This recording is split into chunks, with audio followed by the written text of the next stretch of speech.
नमस्कार दोस्तों, स्वागत है आपका धर्म और मोक्ष में। इस धरती पर जिसने जन्म लिया है उसका अंत होना तो निश्चित है। चाहे वह मनुष्य हो, जानवर या कोई पेड़ पौधा, एक ना एक दिन उसका अस्तित्व तो खत्म होना ही है। दोस्तों, यह बातें तो हम बचपन से सुनते आए ही हैं कि इस संसार में अमर तो कोई नहीं। अगर हम हमारे हिंदू पुराणों की तरफ ध्यान से देखें तो घोर से घोर तप करने वालों को भी अमर होने का वरदान कभी नहीं मिलता था। परंतु सत्य तो यह है कि ब्रह्मांड में आज भी 8 लोग ऐसे हैं जो चिरंजीवी है, यानी जिनकी मृत्यु नहीं हो सकती। आज हम इन्हीं 8 लोगों के बारे में बात करेंगे।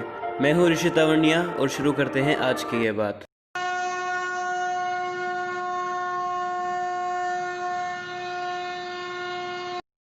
हमारे धर्म ग्रंथों में एक श्लोक है, अश्वत्थामा बलिव्रयासो हनुमांश विभीषणः कृपः परशुरामश्च सप्तैते चिरंजीविनः सप्तैतान् संस्मरे नित्यं मार्कंडेयं याष्टमं जीवेद्वर्षतं सोपि सर्वव्याधि विवर्जित। इस श्लोक के शुरू की 2 पंक्तियों का अर्थ है, अश्वत्थामा राजा बलि, महर्षि व्यास, हनुमान जी, विभीषण, कृपाचार्य और भगवान परशुराम, ये 7 महामानव चिरंजीवी हैं। और आखिर की 2 पंक्तियों का अर्थ है, यदि इन 7 महामानवों और 8वें ऋषि मार्कंडेय का रोज स्मरण किया जाए तो शरीर के सारे रोग समाप्त हो जाते हैं और 100 वर्ष की आयु प्राप्त करते हैं। यह महामानव किसी न किसी वचन या श्राप से बंधे हुए हैं। आइए एक एक कर इन सभी महामानवों के बारे में जानते हैं। तो सबसे पहले शुरुआत करते हैं राम भक्त वीर हनुमान से। हनुमान जी को अजर अमर रहने का वरदान मिला हुआ है। हनुमान जी राम भगवान के परम भक्त हैं। हालांकि रामायण की कथा तो त्रेता युग की है, परंतु हजारों वर्ष बाद द्वापर युग में भी हनुमान जी नजर आते हैं। महाभारत में प्रसंग है कि भीम हनुमान जी को उनकी पूंछ हटाने को कहते हैं, परंतु हनुमान जी भीम को कहते हैं कि तुम ही हटा दो। परंतु महाबली भीम अपनी पूरी ताकत लगाकर भी हनुमान जी की पूंछ नहीं हटा पाता। इसी प्रकार महाभारत काल में हनुमान जी भीम का घमंड तोड़ते हैं। वहीं जब हनुमान जी माता सीता को अशोक वाटिका में श्री राम का संदेश सुनाते हैं तो माता सीता हनुमान जी को आशीर्वाद देते हैं कि वह हमेशा अजर अमर रहेंगे। दोस्तों, हनुमान जी के जीवित होने के तो अनेक सबूत हैं। अगर इन सबूतों के बारे में अधिक जानकारी चाहिए तो उन पर बनी वीडियो का लिंक डिस्क्रिप्शन में है, या आप ऊपर बने आई बटन के द्वारा भी उस वीडियो को खोल सकते हैं। इसी क्रम में अगर दूसरे महापुरुष के बारे में बात करें तो वे है भगवान परशुराम। भगवान परशुराम भगवान विष्णु के अवतार हैं। परशुराम के पिता जमदग्नि और माता रेणुका थी। भगवान परशुराम का वास्तविक नाम राम था और यह भगवान शिव के भक्ति में लीन रहते थे। इन्हीं की भक्ति से प्रसन्न होकर महादेव ने अपना परसा वरदान में दिया था, यानी कि परशु वरदान में दिया था। इसी वजह से इनका नाम परशुराम पड़ गया। भगवान परशुराम राम के पहले हुए थे, लेकिन वे चिरंजीवी होने के कारण राम के काल में भी थे। ऐसा माना जाता है कि भगवान परशुराम ने 21 बार क्षत्रियों को धरती से मिटा दिया था। इसी क्रम में तीसरे नंबर पर आते हैं राजा बलि। राजा बलि अपने दान की वजह से पूरे विश्व में प्रसिद्ध थे। राजा बलि ने तो इंद्रलोक पर भी अपना अधिकार बना लिया था। राजा बलि सतयुग में वामन अवतार के समय हुए थे। राजा बलि के घमंड को चूर करने के लिए भगवान विष्णु ने ब्राह्मण का वेश धारण कर राजा बलि से 3 पग धरती दान में मांगी थी। राजा बलि ने अहंकार में कहा था कि जहाँ तक आपकी इच्छा हो अपने 3 पैर रख दो। तब भगवान विष्णु ने अपना विराट रूप धारण किया था और अपने 2 पगों से तीनों लोक नाप दिए थे।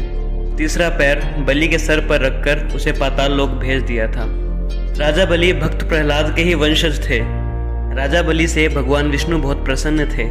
चौथे चिरंजीवी महापुरुष है लंकाधिपति रावण के छोटे भाई विभीषण। जब रावण ने माता सीता का हरण किया था तब एक विभीषण ही था जिसने रावण को श्री राम से माफी मांगने को कहा था।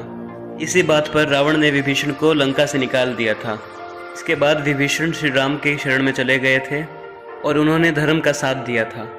इसी के बाद भगवान श्री राम ने विभीषण को अमर होने का वरदान दिया था। 5वें महापुरुष है महर्षि व्यास।